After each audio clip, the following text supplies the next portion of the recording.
Hello viewers, இன்னைக்கு நம்ம பார்க்க போறது ஒன் பீஸ் எபிசோட் 731 பார்ட் 2.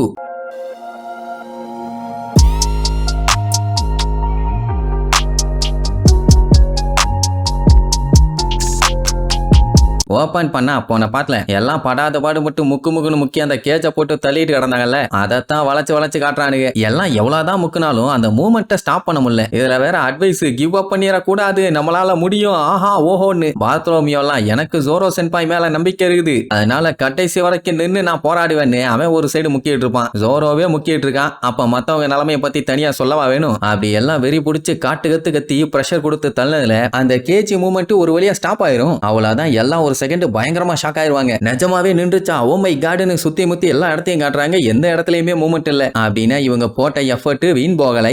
அவ்வளவுதான், அத்தனை பேத்துக்குமே செம ஹாப்பி. அப்பாடா, யாரு நசுங்கி சாக மாட்டான்டா சாமின்னு மேல்மூச்சு கீழ்மூச்சு எடுக்கிறதுக்குள்ளேயே மறுபடியும் அது மூவ் பண்ண ஆரம்பிச்சிரும். ஐயோ இப்பதானே நின்னுச்சு, எப்படி மறுபடியும் வருதுன்னு புரியாம மறுபடியும் உசுர கொடுத்து தள்ளிட்டு இருப்பானுங்க. இங்க வியோலாக்கு கொஞ்ச நேரத்துக்கு டோஃப்ளமிங்கோ தாக்கு பிடிக்கிறதுக்கு ஏதோ ஒரு ஐடியா ஒண்ணு தோணிருச்சு. சோ அதை எக்ஸிக்யூட் பண்ணலாம்னு பிளான் பண்ணுவா. ஆனா அங்க டோஃப்ளமிங்கோ அவங்க அங்க தள்ளிட்டு இருக்கதை பாத்துருவான்.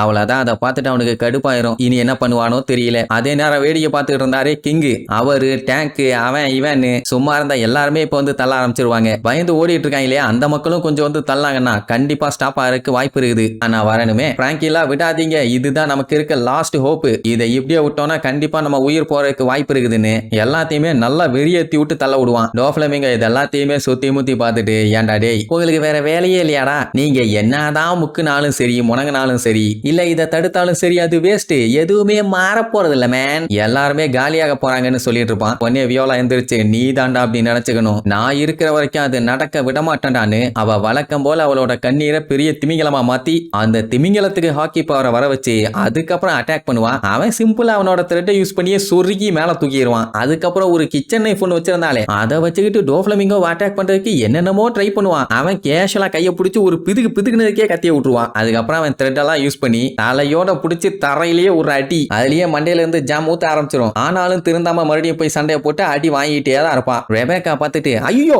அச்சோ வியோலா ஜியோலா அப்படின்னு இந்த சீனுக்கு ஸ்பெஷல் எஃபெக்ட்ஸ் கொடுத்துட்டு இருப்பாளே தவிர மத்தபடி அவளால ஒரு யூஸும் இல்லை. அவன் ஒண்ணு, என்ன வியோலா, நம்ம எல்லாம் 10 வருஷத்துக்கு மேல ஒரே ஃபேமிலியா ஒன்னா ஒரே தட்டுல தின்னுட்டு சுத்தினவங்க, இப்ப திடீர்னு என்கிட்டயே வந்து சண்டை போடுறிய, இப்படி எல்லாம் பண்ணா மட்டும் நான் என்ன கொல்றதுக்கு தயங்குவனா என்ன? கண்டிப்பா கொல்லுவேன். ஆனா அவ்வளவு சீக்கிரத்துல எனக்கு கீழே வேலை பாக்குறவங்கள குடும்பப்படுத்தி எல்லாம் நான் கொல்ல மாட்டேன். உனக்கு வேற ஒரு சம்பவம் இருக்குன்னு அழகா கையை கட்டி தூக்கி ஒரு ஓரமா தொங்க விட்டுட்டு அடுத்து நீ தாண்டா கண்ணு ரெடியாருன்னு ரெபேக்காக்கு நேரா கை நீட்டுவானா. இவ்வளவு நேரமா டோஃப்ளமிங்கோவை காலி பண்ணிடுவேன் ஆஹா ஓஹோன்னு சீன் போட்டுட்டு கத்திக்கிட்டு வந்தவ அவன் அப்படி சொன்ன உடனே பே அடிச்ச மாதிரி ஆயிடுவா. ஏன்னா அவன் என்ன பண்ண போறான்னா அவளை கண்ட்ரோல் எடுத்து அவ கையால வியோலாவை கொல்ல வைக்க போறான். இவன் கண்ட்ரோல் எடுத்துக்கிட்டான்னா பெரிய பெரிய ஜாம்பவான் சாலியா அவங்களோட பாடியை மூவ் பண்ண முடியல. ரெபேக்காவை பத்தி நமக்கே தெரியும், எம்புட்டு சப்ப பீஸ்ன்னு கை கண்ட்ரோல் இல்லாம கடன்னு கத்தியோட ஆடுது. இதுல வேற பாவம் புள்ள ரொம்ப பயந்துட்டான். சரி ஓகே, ஒன்னும் பஞ்சாயத்து இல்ல, வா வந்து உங்க சின்னம்மாவை சம்பவம் பண்ணு அப்படின்னு அவளை கத்தியோட வர வைப்பான். வியோலா அவனை வண்டியா திட்டுவா, எரும மாட்டு மூதேவி, எதுக்குடா தேவையில்லாம அவளை அந்த சீன்ல சம்மந்தப்படுத்துற, அவ போகட்டும், என்னைய வேணா நீயே கொன்று அப்படின்னு எவ்வளவோ சொல்லி பாப்பா. ஆனா அவன் முடிவு பண்ணிட்டானா விடுவானா? இதுல என்ன ஒரு மேட்டர்னா,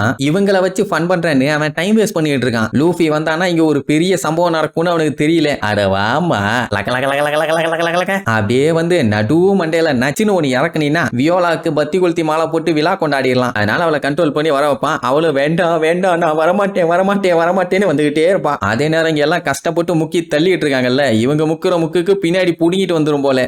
இதே மாதிரி தள்ளிட்டு வந்துச்சுன்னா ஒவ்வொருத்தர ஆசாவாங்க, அதுக்கு விடவே கூடாதுன்னு வெறி பிடிச்சு தள்ளுவானுங்க. ஆனாலும் அது தள்ளிக்கிட்டே தான் வருது. இங்க அந்த ஆங்கர் இருக்கான்ல, அவன் அல்லக்கைகளோட நேரா மேல ஏற ஆரம்பிச்சிருவான். ஏன்னா அந்த ராயல் பேலஸ் இருக்க இடம் தானே சேஃப்டியான இடம். அது மட்டும் இல்லாம ரொம்ப நேரம் ஆச்சு, ஏன் இன்னும் லூஃபி வரல அப்படி இப்படின்னு ஒரே பதட்டம். இப்ப என்னன்னா இந்த பேர்ட் கேஜ் இன்னும் 60 செகண்ட்ல கம்ப்ளீட்டா க்ளோஸ் ஆயிரும். அதுவும் இவங்க ஸ்லோ டவுன் பண்ணதுனால மட்டும்தான், இல்லன்னா எப்போ சோலி முடிஞ்சிருக்கும். லூஃபி எந்திரிக்கவும் இன்னும் 60 செகண்ட் ஆகும். பாவம் பயலால எந்திரிச்சு வந்து திரும்பி அட்டாக் பண்ண முடியுமான்னு தெரியல. ஏன்னா பயங்கரமா டயர்ட் ஆயிட்டான்ல. அவன் வேற அங்க வில்லத்தனமா இழுச்சுக்கிட்டு இருப்பான். லூஃபி வேற ஏதோ 5 ஸ்டார் ஹோட்டல்ல சூட் ரூம்ல தூங்குற மாதிரியே தூங்கிட்டு இருப்பான். இதுக்கப்புறம் லூஃபி எந்திரிச்சு வந்து டோஃப்ளமிங்கோ வாய உடப்பானா, இல்ல டோஃப்ளமிங்கோ யாராச்சும் முக்கியமான 4 பேர்த்த கொன்றுவானான்னு அடுத்த எபிசோட்ல நடக்குதான்னு பாப்போம். டாடா.